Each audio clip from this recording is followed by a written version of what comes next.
আসমান সরকারি গাইতেছে। এটা আমার মেজারমেন্টের একটা ব্যাপার যে আমি ওইটাই মনে করতাম।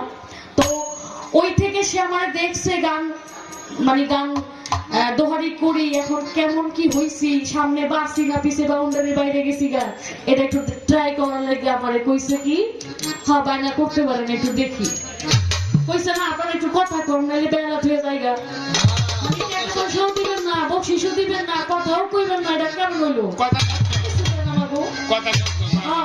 একটু মানে সাথে থাকে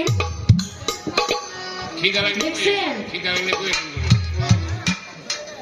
মানে মাইক কিন্তু সারা রাত মারা লাগে না, একটা সেকেন্ডে মাইক দিলে হয়ে যায়। মাইকটা কই দিছে আপনি আপনারা টের পাইছেন নাকি? আপনারা বুঝছেন? আমি আপনাদের কিছু বল